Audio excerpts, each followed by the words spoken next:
Hi friends, it's editing Sara here. I'm sorry there were some technical difficulties in the audio recording for this one.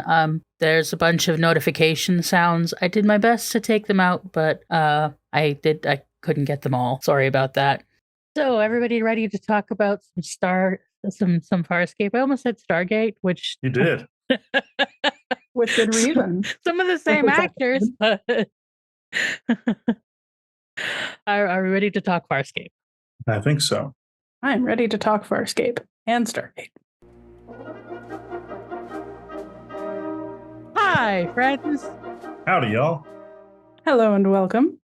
And welcome to Muppet Sex and Trauma. I'm Sara Ezzat. I make the Fat Culture Critic videos on YouTube. I'm Josh Gosdin. I'm a big old nerd.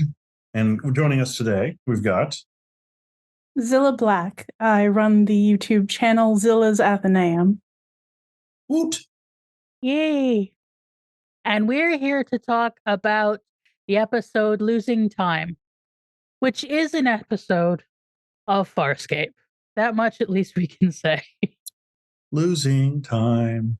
Time for all the lanterns. Losing Time was written by Justin Monjo and directed by Catherine Miller. We open with Scorpius dreaming of Crichton and wormholes. He has a new base, and they've successfully made a wormhole. Elsewhere in the uncharted territories, John is also obsessed with wormholes. He's been flying Moya around looking for them to the exasperation of the rest of Moya's crew, which at the moment is Dargo, Chiana, and Jewel. As they are debating what to do next, they run into an energy cluster and Crichton sees a weird energy creature that sticks him to the roof and bleeds him. Scorpius is having staffing issues. His new research team leader, standard PK douchebag number whatever, is pissy and impatient. He insists it's time to send pilots into the wormhole. John wakes up freaked out, but when he tries to show the others, there is no evidence. When it happens a second time, along with missing time, and Moya having some maintenance issues, they decide to sit together and watch for weirdness. Everything seems fine, but filmed evidence shows that they all missed time together, and while they were unconscious, something messed with them. Something is definitely up, but when they seek Pilot's opinion, they find that he's been possessed. Scorpy's test flight seems to have gone okay. The test vehicle is intact. However, on closer inspection, the test pilot is not. An irritated Scorpy decides standard PK douchebag should fly another test himself. He appoints the anxious scientist Strappa as the new head of the project. The entity inhabiting Pilot is called Talip. He is a species called an energy rider, and he's seeking a rebellious youth of its species. He says the young rider is in one of the crew, and he needs to taste the infected to remove it, so they need to find out who's infected.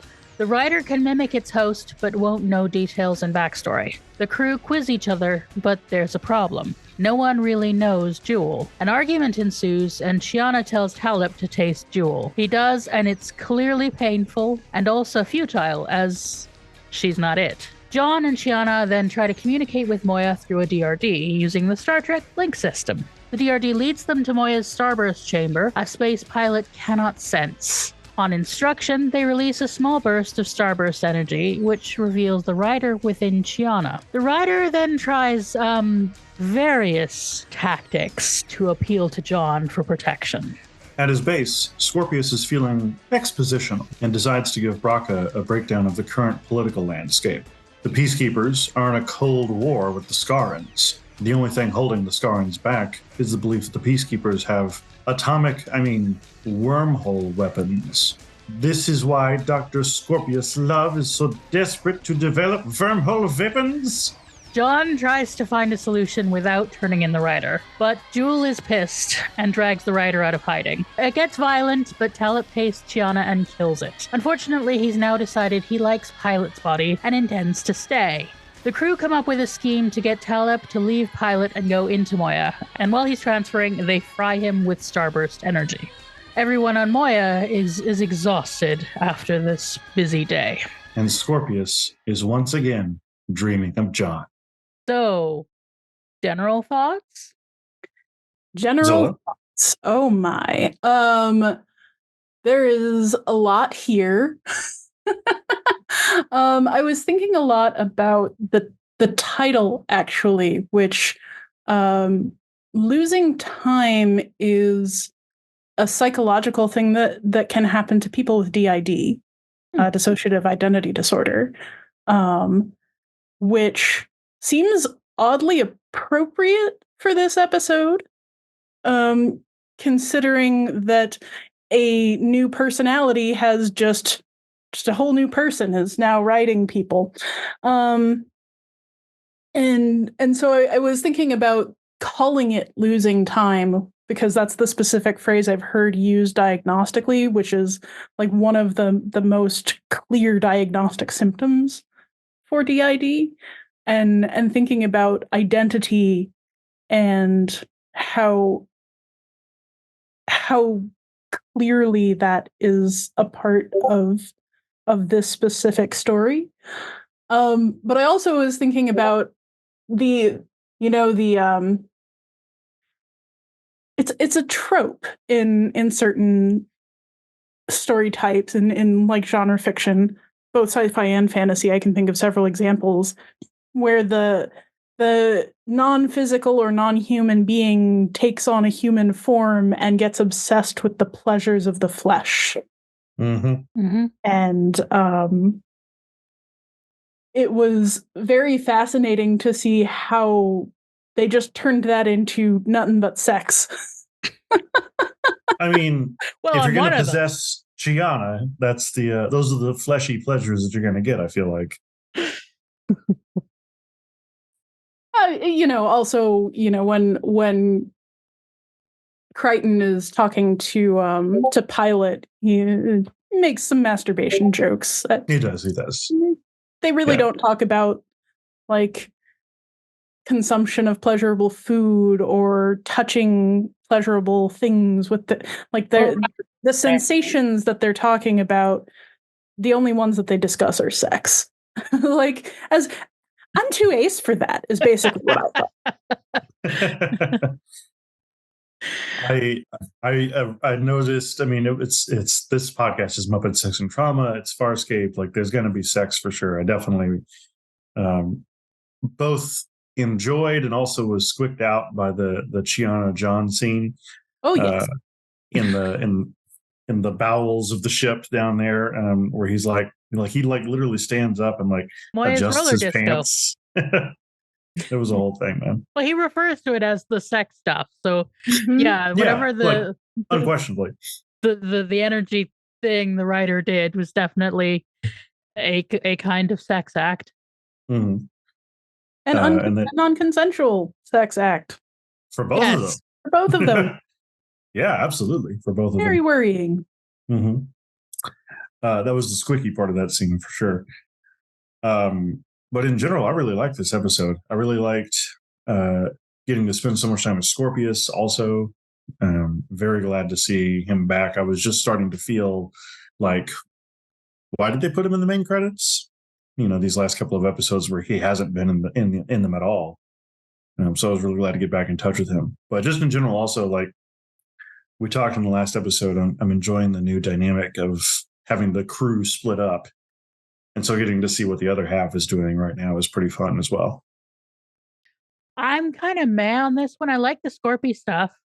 But I just kind of, the energy rider story is just kind of like, I can't really ever figure out what exactly they're doing. Like what it's trying to say was a little elusive. I'll give you that. It's like and yeah, I don't know. It like the one thing that I find that I like is it's interesting that we talk about the not sleeping thing, and a lot of the symptoms that they see are sort of are parallel with the symptoms of sleep deprivation. So that was kind of an interesting thing, and Josh and John is concerned about whether he's he is the clone and he's falling apart, and so there's kind of interesting bits, and it feels like we're revisiting the episode where Chiana came on board, because we mentioned Salis this time, and the energy rider and Talit relationship, and the whole thing is basically a redo of Chiana Tiana's introduction, but it's just kind of a lot of bits that don't quite coalesce to me. Like, what are we doing? I do feel like there were certain things that I read between the lines because I know this trope so well that they could have done a better job explaining. But I mean, as someone who has not watched this whole season, I was kind of fascinated by the setup of John clone and maybe the body isn't doing so well and the mystery that I don't think was solved at all about why he was bleeding. Yeah. Mm-hmm. Jewel is just like, nah, you're deficient. Which, quite frankly, she would have said no matter what. None of the body fluids were solved specifically. The only thing that I can come up with is that the possessed Chiana went around and cleaned everything up. But yeah, that's not really supported anywhere in the episode. Or the time lapse. The thing there was a time lapse and the DRDs cleaned it up. I don't know. And also, like, they do the trope and they just do the trope. Like, Farscape usually does a trope and then twists the trope to something else. But there was no twist. There was a twist, but there wasn't like a Farscapey twist. There was a plot twist, but they didn't turn the trope around in the way that you're describing. I agree there. It definitely missed that. But the twist was both of them are actually bad when it comes to both the writer and Talib. Yeah. I maybe it just is not one that holds up well on rewatch. So you enjoyed it just fine. It was a fun ride. Yeah. And I really. Well, I'm like, where's the there? Where's the substance? Me, I was watching an episode of The X-Files and Dargo and John were Mulder and Scully. I like that. I was having fun with like this paranormal buddy cop thing that kind of got dropped around a Farscape episode. It did feel like I understood everything just fine, having not watched any previous episodes recently. So like it did kind of feel more closed off than I expected, in terms of story structure, like a very episodic. But for me, that was a good thing. I think that's not a good one. I gave you the choice of coming to an episodic one or coming to the more part of the serial thing. So yeah, at least it's definitely lighter than the one that we the last time. Oh yeah. Jeez. Maybe that's the point of the episode is that it's a bit of a breather from the last several that we've had. Yeah. Well, the last one was Othello. Yes. But yeah, the whole like species that they seem to be, there's like a lot of mystery that is not explained, and it doesn't want you to ask these questions like, what the heck is a writer? Like, okay, so a diseased writer is a writer who wants to ride a body, but then why do you call it a writer? What is Talib then? What are the rest of them? And is the disease just wanting to be in a body? Because that really seemed like what the problem was. Like, it's their old friend, a cookie dough episode. There are good bits, but it needed a little more baking. Yeah. That said, I have a lot of respect for the actors in this episode. Particularly Crichton and Chiana. Yep. Well, they always go for it. but like the instantaneous switching of Chiana between her Chiana self and the like child self was really good, really visual as well as audio. And Crichton coming up to Pilot and pretending to be Crichton badly acting just made me cackle. I always enjoy getting to see more of Pilot, and so getting to see Pilot in this kind of like horror caricature was a lot of fun. Like evil Pilot, is a terrifying thought for real. Mm-hmm. So let's talk about the Scorpius plot. Yeah. Our Doctor Strange, Doctor Scorpius love. We have to see the wormhole weapons. Well, I guess they could just send people through the wormhole from the look of it. That'll ruin your bodily integrity, apparently. Yeah, like that's the weapon. Pilot soup. Yes. Here, just fly through this wormhole, guys. Yeah. It's interesting. John, of course, had no trouble with flying. Well, he didn't have bodily integrity problems with flying through wormholes. Yeah, none of them did. But the Peacekeepers do. So This is a new thing.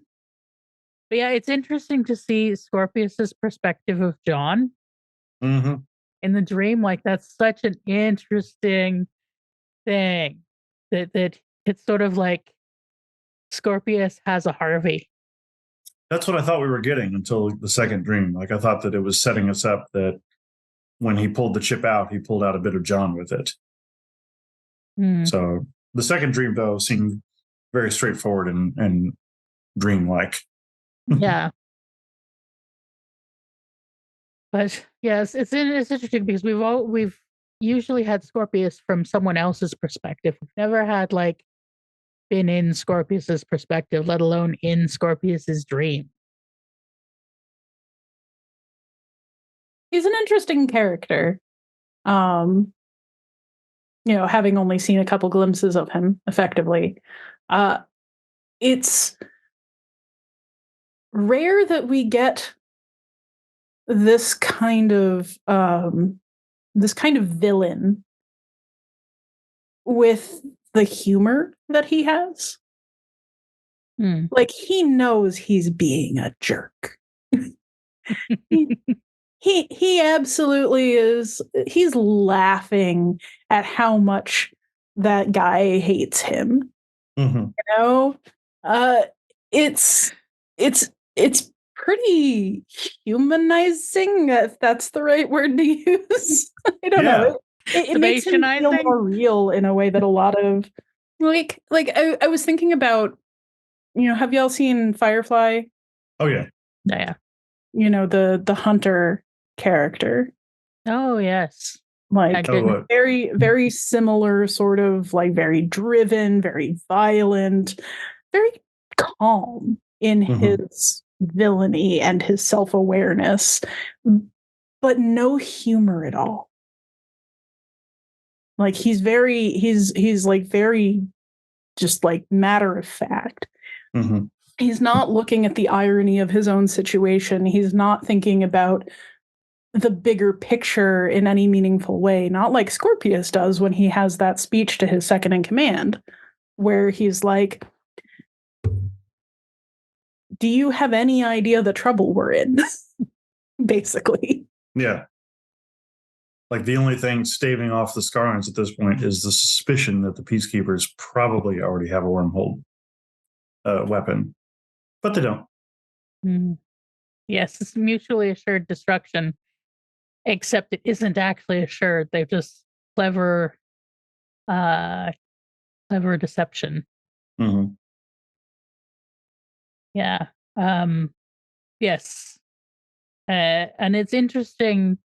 I love Scorpions tolerating the douchebag peacekeeper commando guy, which we've seen before. Him tolerating these people who are always shitty to him, and then he's very good at setting them on missions to get dead. Yeah, he tolerates them because he knows that their own hubris will be their undoing. Mm-hmm. He is Mitch McConnell to their Lauren Boebert. Timely, topical. You could see a peacekeeper douchebag go. I could. It's harder to see him going to the theater than it is to see him giving up someone a hand job. Probably both, honestly. Don't know that the peacekeepers have theater. If they do, it's probably like Glory to the Fatherland kind of Propaganda Wagner. theater, yeah. Yeah. It was nice getting back into the peacekeepers, though. It was nice spending some time in their perspective and, with Braca and picking him back up as well. Like, I didn't realize how much I'd missed these characters until they came back. Yeah. And I do love Strappa. The scared, the new director. Yeah, isn't that just such a great design?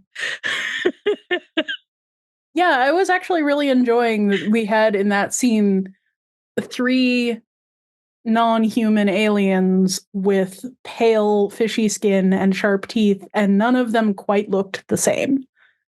Like that was good. The creature design was on point this episode for sure. Including with the riders. Good Lord, I loved the digital effect that was the riders. They looked like sea butterflies. I don't know if I was going for jellyfish, but yeah. Yeah.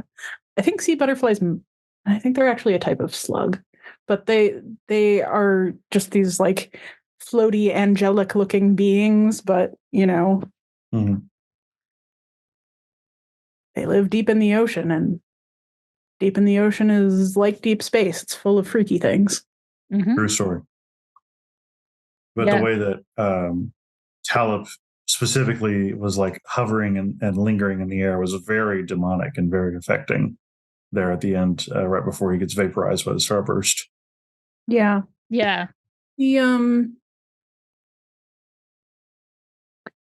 The color choices were very interesting, right? Because when we saw the writer child in the subneural chamber, whatever it was called, the starburst chamber, that's what they called it. Moya's disco. Yes, in the disco rink. It had these like cool colors, blues and greens around a red center. But then when we saw Talib, it was just all red all the time. And we're used to those colors meaning, red, like you said, demonic. It's this like evil force that's outside of everybody's control. Yeah, but it turned out that they were both bad all along. Yeah, well, it's kind of part of that trope of like, it's cool to be embodied because we have all these senses and we can feel so many different things, and enough jarring pleasure is like the physical sensations of humanity in most cases, but embodiment in general can be enough to corrupt somebody from a species that isn't supposed to be there. Yeah, that's kind of the trope. Like you were saying that it seemed sexual pleasure to you, but I was getting drugs from Talib particularly. It was just kind of like, oh, pleasure, sensation. I'm just gonna fire these dopamine receptors. It's like it was like he was shooting up people. It reminded me of the thingy from the thingy from Torchwood and the children, the thingy that was getting high off children. Did you never see that Torchwood? I never watched Torchwood. Oh, okay. Neither did I. Yeah. But I was saying that it reminded me a little bit of the oh gosh, it's been so long since I watched Stargate. I can't remember what the parasites are called. The Goa'uld. Goa'uld, yeah, the Goa'uld. It reminded me of the Goa'uld, right? Like, they needed they're parasites. They need other hosts to live, but they can choose how to do it, and they just are like the ones who get addicted to the physical sensation, to the power of it. Mm-hmm. You know, that's what happens there. And you know, I'm very particularly reminded of a couple fantasy series, actually. Like if you've ever read the Chalian novels by Lois McMaster Buchhold, this is basically how demons work. And they're like the basic premise of demons in that one is they're like just these little balls of chaos magic, and they get into people, and if you're strong-willed enough, you can sort of ride the demon and it does magic for you. But if the demon ever takes over, it'll just plunge into excess. It will, you know, get fascinated by all the different sensations that a body can feel. Some of them get obsessed by pain, or just by, you know, by any type of sensation, because they're disembodied. They don't know what that is. Although most of them end up in like eating way too much or having lots of sex or whatever it is. But then also the Rachel Hartman books, Serafina, Tess of the Road. Also wonderful books. All of them on my short list of things that I reread all the time. But in that one, you know, you have these dragons who believe in as dragons, they don't really have a lot of the softer emotions. They're very hard and calculating. And then they become humans and they start to feel human things like love and affection. And they do treat it as a disease. If a dragon starts to show traits of humanity, they'll literally get their brain excised. Like those memories have to go away so they can be whole again and on dragon terms. Yeah. And so like this is the kind of thing I'm seeing here.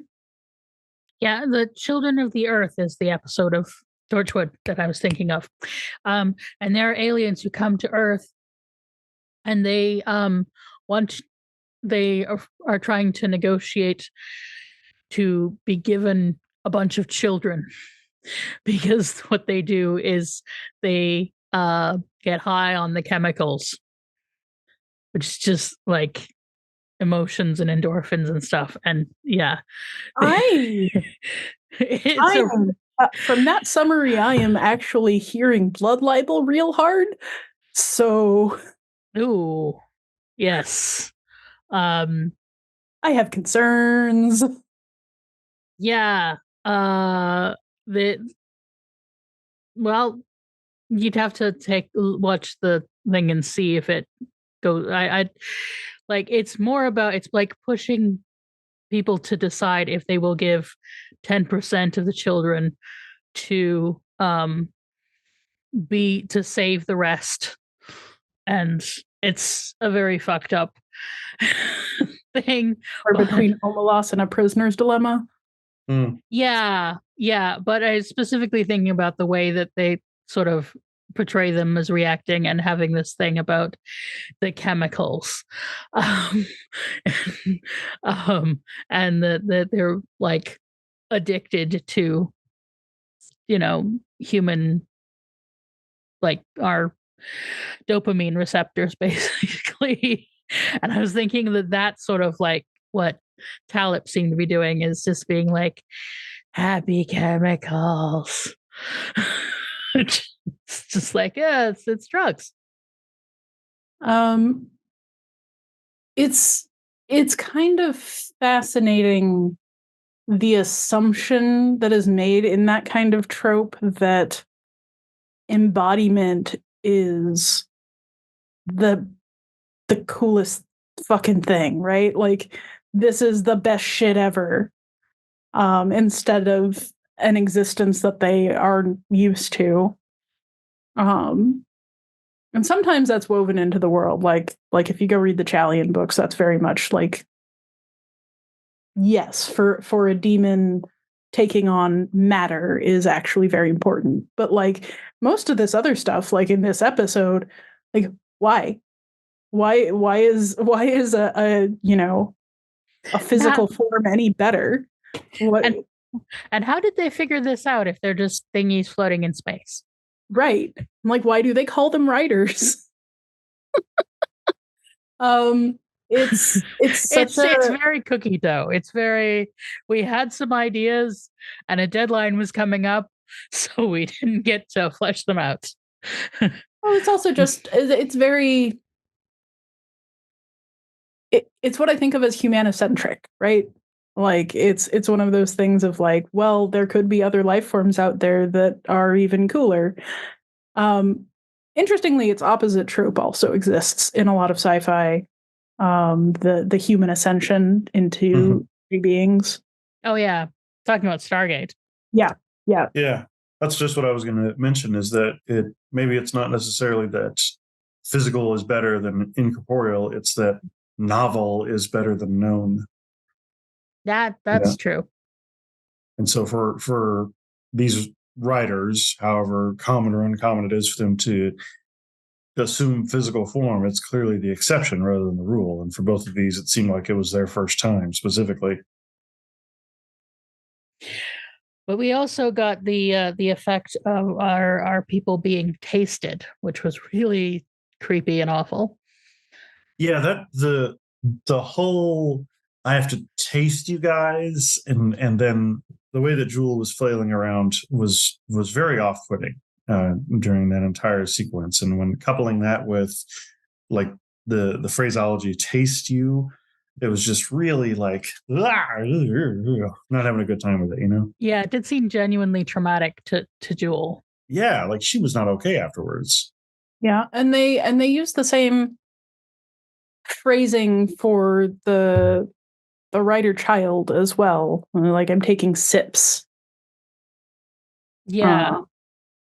Which was pleasurable when they did it to John, and very painful when Talip did it to Jewel. Yeah, so there were two explanations given for that in text. There was Talip's explanation, which was that since the writer was a child, a normal brain and body could contain it without pain, which is why Talip had to take Pilot, which is a more complex organism, and Moya more complex still. And then there's the child's explanation for it, which, who knows, maybe it was lying, maybe not. Which was that Talip just likes pain. That's how it thinks. Whereas the child, both Talip and the writer child, said that the child likes pleasure. Mm-hmm. It's even more disturbing that it's a child with the whole sexy stuff. Mm-hmm. I think both of those characters have to be seen as unreliable narrators. Yes. And specifically when talking about the other one, like only that which is corroborated on screen, because we definitely saw Talip enjoying pleasure as well. When he was inhabiting Pilot. And so I think maybe that's also part of it, is that novelty, that if Talip, I guess, was known as liking pain before, now he was getting to experience pleasure for the first time. Yeah, I mean, I think given that we can only know what is presented to us within the episode, that the writers probably had a little of both in mind. Oh, sure. So as far as understanding that goes, that kind of makes sense. But yeah, it did seem to me a little bit like the totally not sex scene was the child mashing two dolls together. It was that is a really good way of describing it. Yeah, actually. Yeah. It's like it doesn't quite understand what this is what it means for two adults to have sex, but it understands that it feels good and that people do it, and so smashy. Yeah. And John very sensibly walks away. Mm-hmm. Yeah. Staggers away. The important thing is that it's away. Yes. Because Shiana is not in control of herself. Mm.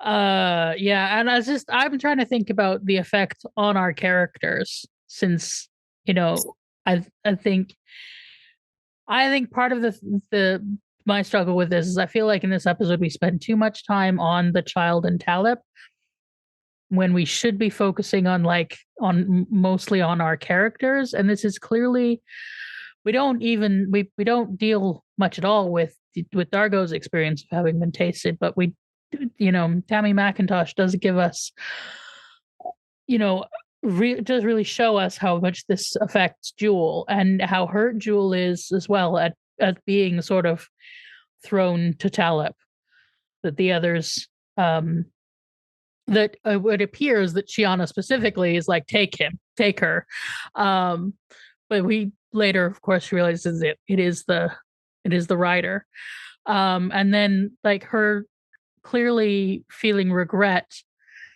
at having participated in Shiana being hurt because she dragged the writer out, even though Shiana would have been infected somehow because she had a thing in her that had to come out somehow. But that was just sort of, there was complicated stuff there, and I would have rather focused on the journeys of our characters than the writers. I think the biggest miss for me is that we didn't even get a closing scene with Pilot. Yeah. We get very little of Pilot's experience of this. Well, we don't get to see him after he's saved from Talib. No, we do. He's fussing over all of the myriad things that are wrong and need to be fixed. Yes. And John's telling everybody to take a rest, including him, and Pilot's like, I can't. Mm-hmm. Which #relatable. Pilot is the mom friend. Sure. But yes, I think we needed to. Would have been good to get a bit more with Pilot. Somebody being like, "How you doing?" Yeah. I was really interested to see how much of a character Moya was in this episode, because I know in a lot of episodes we really don't get to interact with her directly. It's mostly through Pilot. Yes. And here we had the little Pike DRD. And I was actually really sad when it got shut in the Starburst chamber. Me too. He sacrificed himself. I know it's just an appendage of Moya basically, but and that there are more, right? Oh yeah, there's hundreds of them. But he got named. Really, he became DRD Pike, and then they had to kill him. And then the door shuts with the DRD smacking into it, and it's like, did Moya just? How separate from Moya are these things? And then he woke Shiana up in time and everything. He was really he really became an embodied character. As if it's well, once Moya you has name lots one of of them, sons. It was adorable. I really appreciated the very deep cut of Star Trek lore. Yeah. that was, and that they even went so far as to actually call out the character's name. That made me happy in my little Trekkie heart. But yeah, then when they and I was like, no. Yeah, he sacrificed himself to get Shiana out. He did. That was what it was. And Moya closing the door, of course, was so that Shiana would be okay. But yeah, it's very sad. Yeah. But yeah, it was just it was a very interesting choice. Like, I feel like if I were involved in writing something like this episode would 100% have come from, what if John has to talk to Moya without Pilot? What if they have to communicate without Pilot? Because that's like, there was a lot of Moya in the scenes that we had, which was really quite exciting, and also a useful plot thing, because John is like, we're in his perspective of like, have I just been sleep deprived? Why am I bleeding? Everything is haywire. Nobody believes me. Am I the clone? And yet he has the like paranoid presence of mind to set up the DRD to record. Like, good call. Well, you haven't seen season 2 where he goes through losing his mind. So, no, I have not.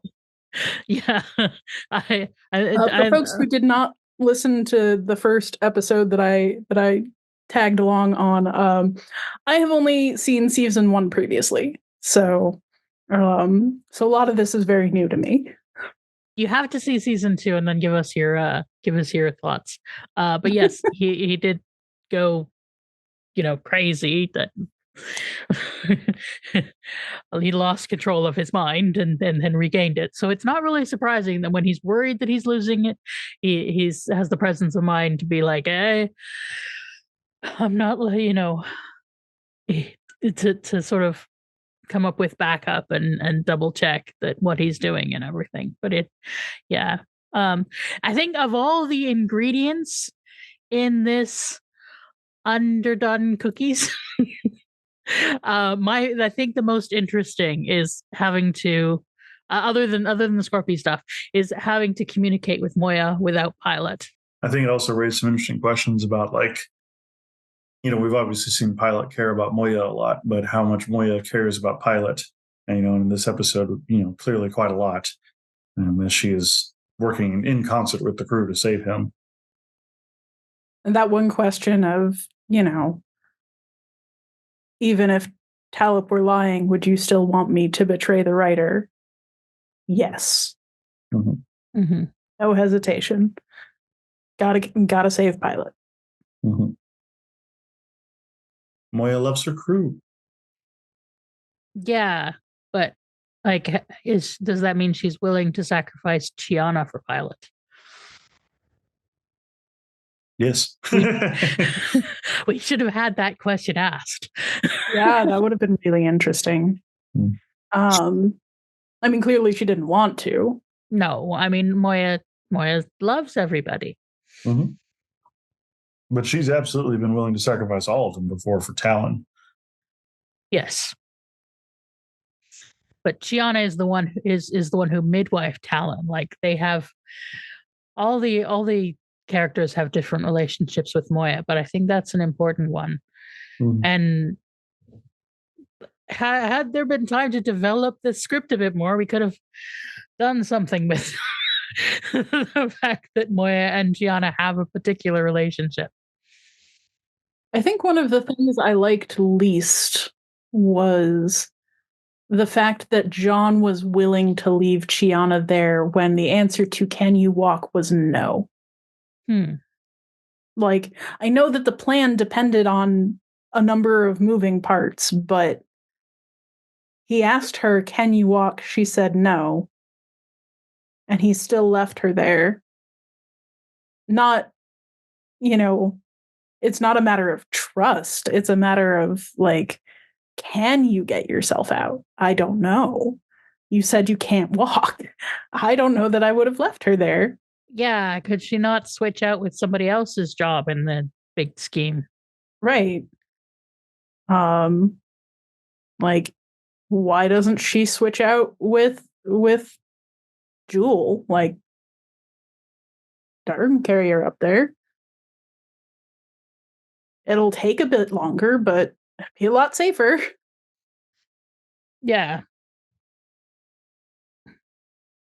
But, then we wouldn't get the Indiana Jones leak. We wouldn't have we feel it's the hands of the writers that it's not logical to put her there, but it does make for the most drama. Yeah.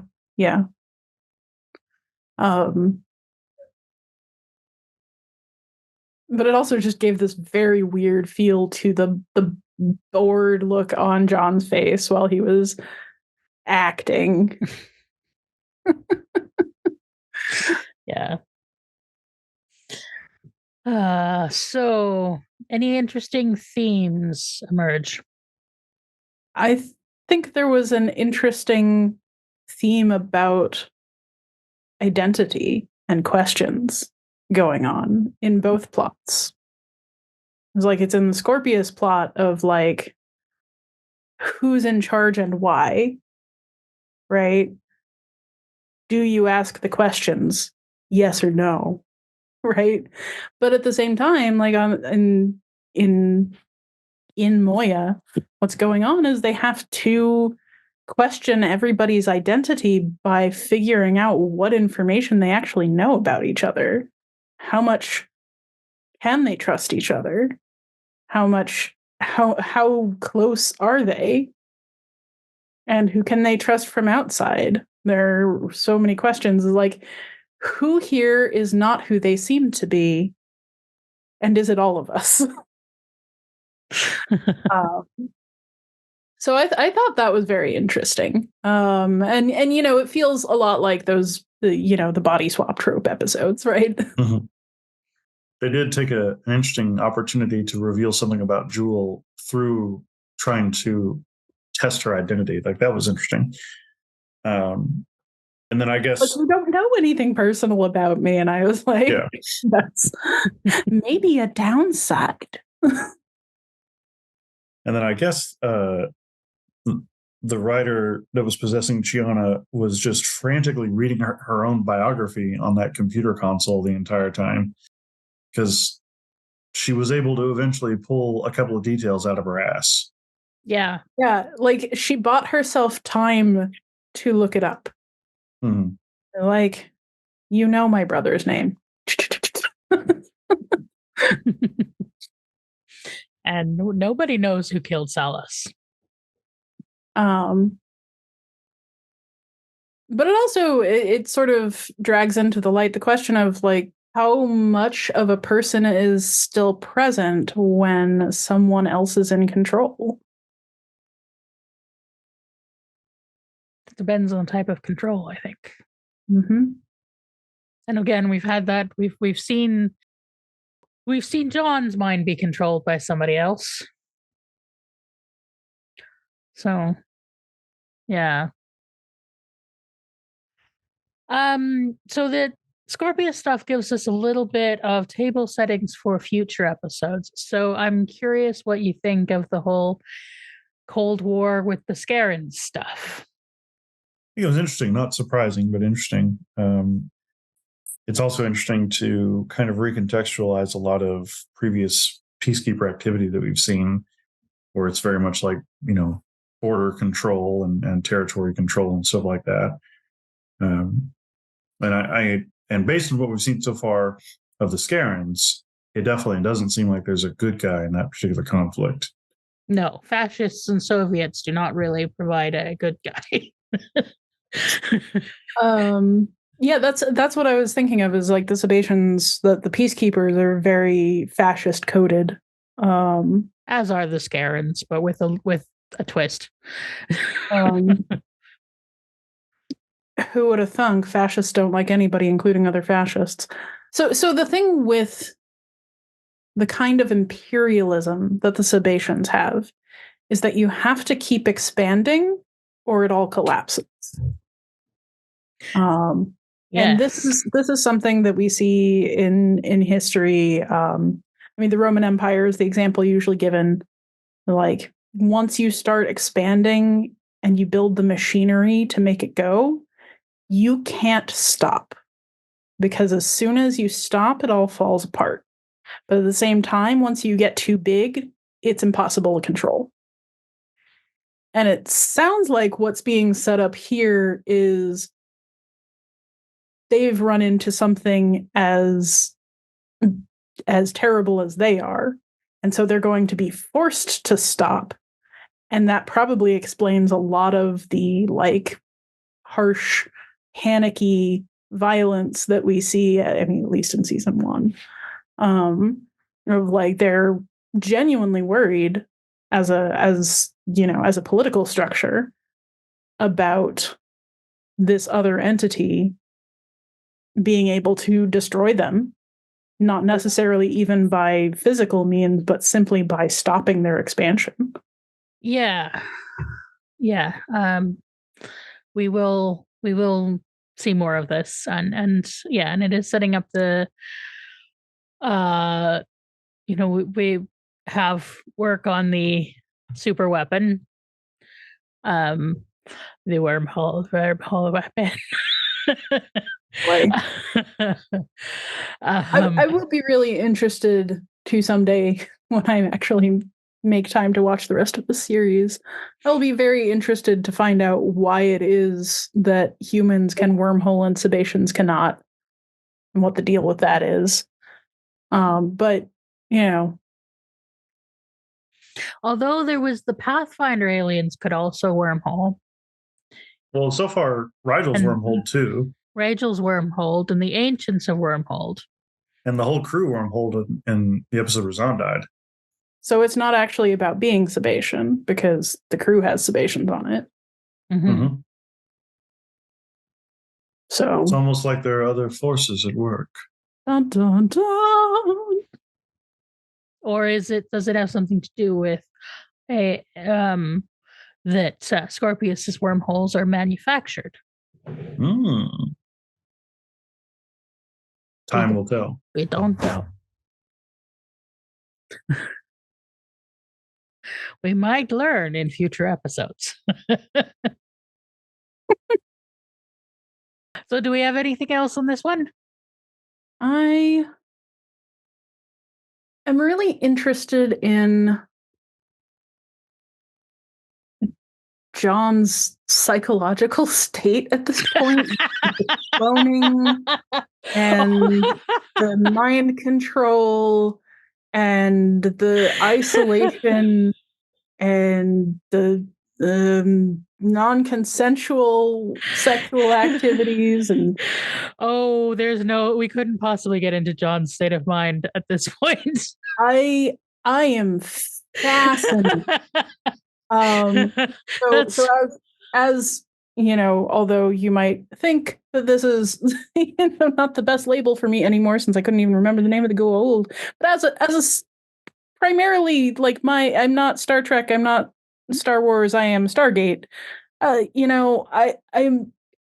feeling a lot Daniel Jackson there, except that was always made simpler. Like they kept having breaks to make it simpler. Daniel Jackson is a lot more together than John has been for some time. John went through the barrier of whatever holds people's brains together. and came back through the other side and has been doubled, and John is not okay. I got that impression. No, generally he's just not okay. I'd say he was hanging on by a thread, but I think the thread has unwoven. Yeah, and he's hanging by a fiber. I am really not convinced that any of our 4, non-pilot, non-Moya characters there are totally with it mentally right now. And Stark isn't even on this one. Yeah, right. Oh yes, I remember him. Yeah, I like him. Dargo was in top form for me this episode, and might be the only one who has it even remotely together. amongst all of them. But his quips and his sass and the way that he and John could easily identify that they were not the imposter, it was all just very endearing and adorable to me.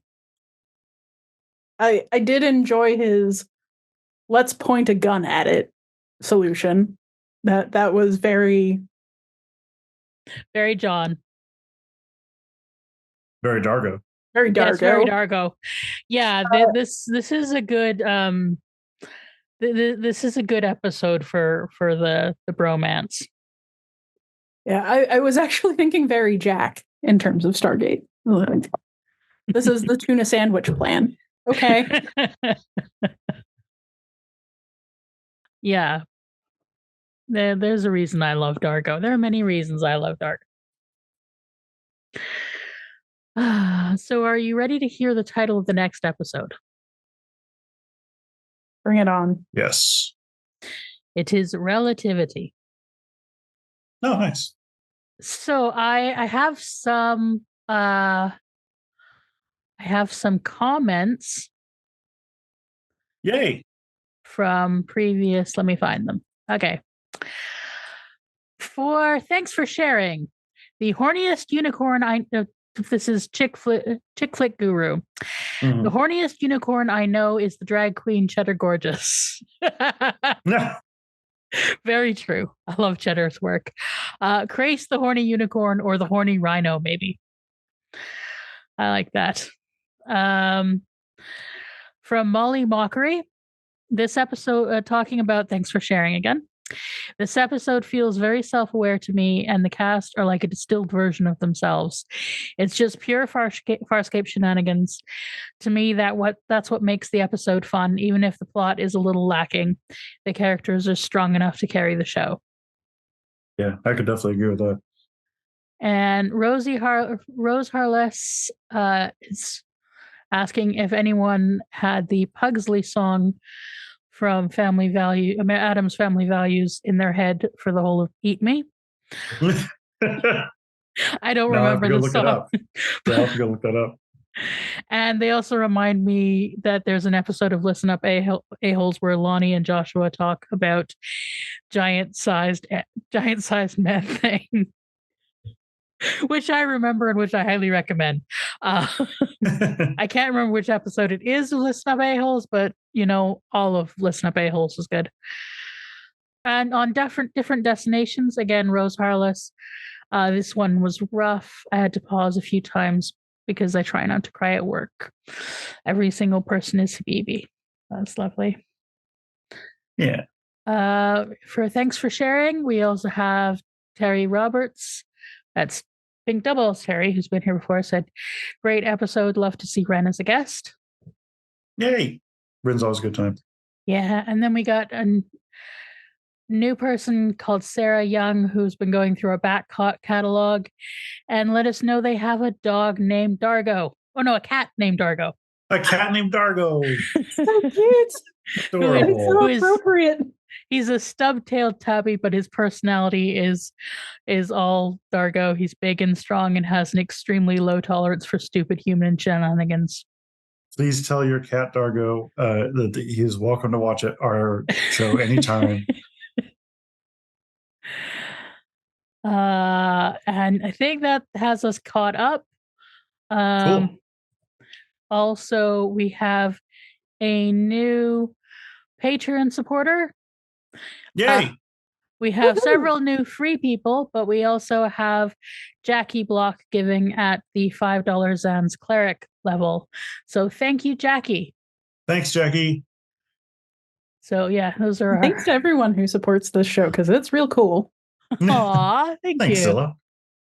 Oh, and there's one more thing. We got from the Yum Yum Pod on Twitter. They're letting us know that, fun fact, is that the writer of this episode was the lead man of the beloved iconic Aussie band. I can talk. Machine Gun Fellatio, and his stage name was Pinky Beecroft. At this time, he would write scripts to help fund the band so we can thank Farscape for giving us some weird music. So that's why they don't have a lot of credits on IMDb, is because they're usually a musician. That makes sense.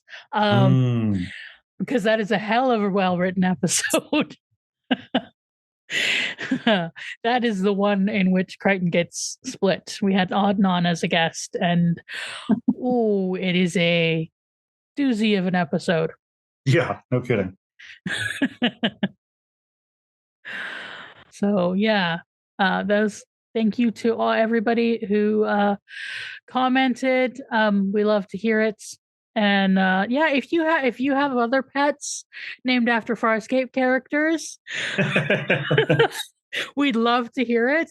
Or if you can imagine what kind of pets you'd name after Farscape characters, I'd be curious to know. But I think Dargo is a fabulous name. I would imagine for an orange cat because yeah.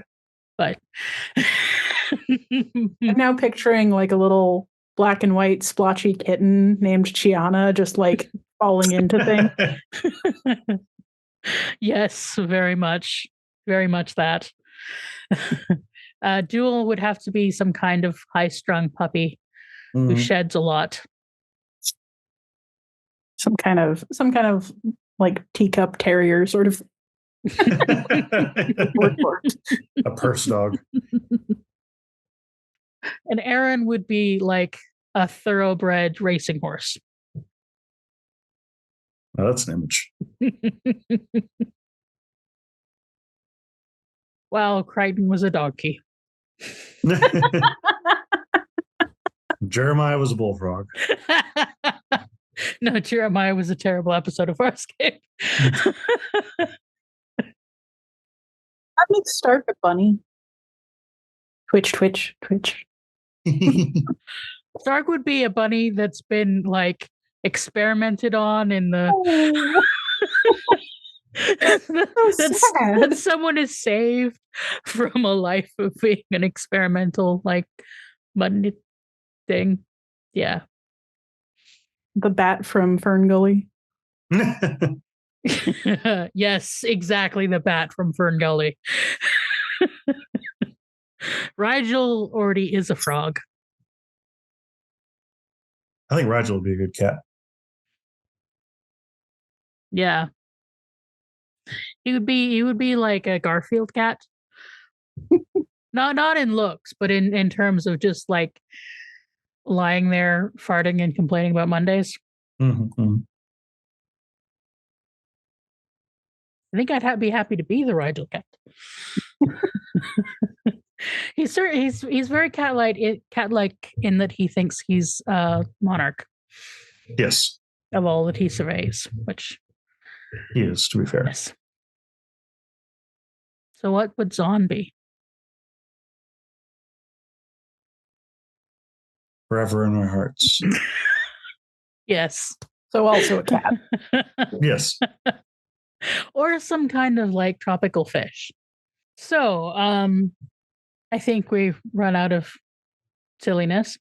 Ever. So, what's your favorite part? I think I have to go with the bad acting, John lying to Talib. That was just really funny to me. I actually think I have to go with the whole sequence of killing Talib, mostly for the visuals that went along with it. I already mentioned how much I liked the digital models that were the writers, but I also really enjoyed the cross-section pan that we got through Moya as the energy wave from the starburst rose up to Pilot's Den. Like that was really cool to get some Moya geography. I think I'm going with Scorpius dreaming of John. First or second dream? Second dream. I like John getting the upper hand. Yeah. It's as a bit of characterization of Scorpius, for him imagining John getting the upper hand is so interesting because John he terrorized John. Mm-hmm. And that's just kind of fascinating. But something perhaps to be discussed at a later date. So, something we started doing that's kind of fun is, Zylla, do you have any, is there any other sci-fi stuff that you would recommend for our viewers? Well, absolutely. I now have to go back and say, go watch Stargate SG-1. Stargate SG-1 is a fantastic show. Watch seasons 1 through 8. If you can stomach 9, take it. I don't know. I didn't make it, but they thought it was ended. I love 9 and 10. I absolutely love 9 and 10. A little too much on the Christian theocracy nose for me. I just was like, yeah, but they defeat the Christian theocracy.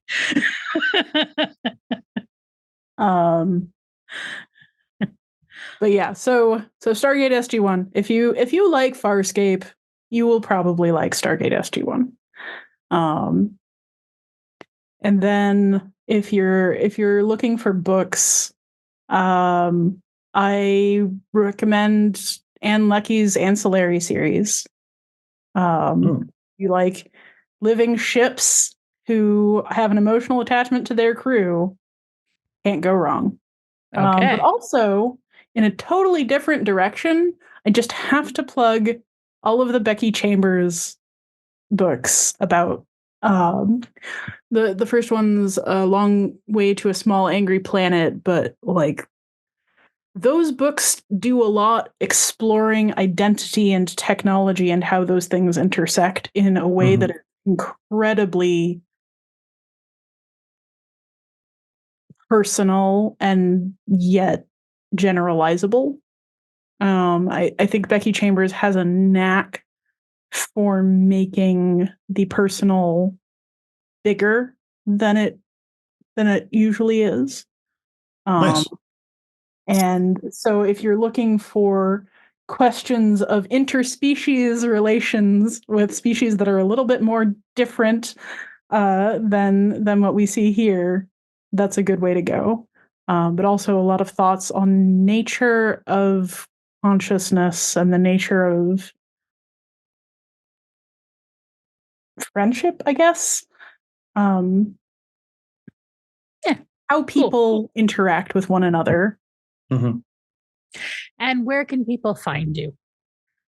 You can find me on YouTube at Zylla's Athenaeum. And I also have both a Blue Sky and a Mastodon and a Twitch. All of them are at Zillable. That's syllable, but with a Z. And you recently had a great video about how money corrupts education.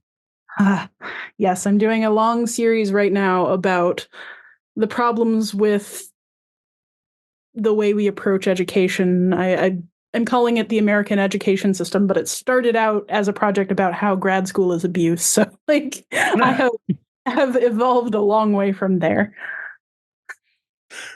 And Josh, where can folks find you? I hang out in my own little corner of Instagram at Josh Gosdin. Come join me there. Sara? I am the Fat Culture Critic on YouTube. And I just had a video talking about a particularly favorite scene from Babylon 5, which got copyright struck. So I'd appreciate it if you watch it and share it, and because my appeal didn't work, and I don't want to butcher it to try and make it fit the copyright thing. But yeah, it's a thing I'm proud of, and I won't get any money from it, but I'd really appreciate it if people watch it. And I'm working on other stuff. Yeah, you can also find me on Blue Sky and The Cursed Place.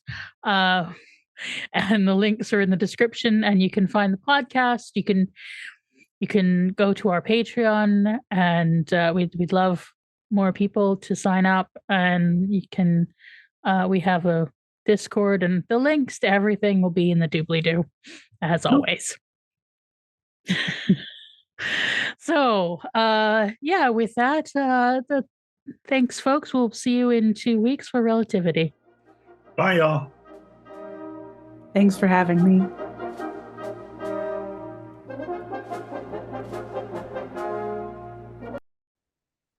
How's things? I'm sorry. It's nice to be out of January. Yeah, no kidding. Well, I don't know what it is about January that it just gives everyone the Januaries. Are we out of January? Technically and finally, yes.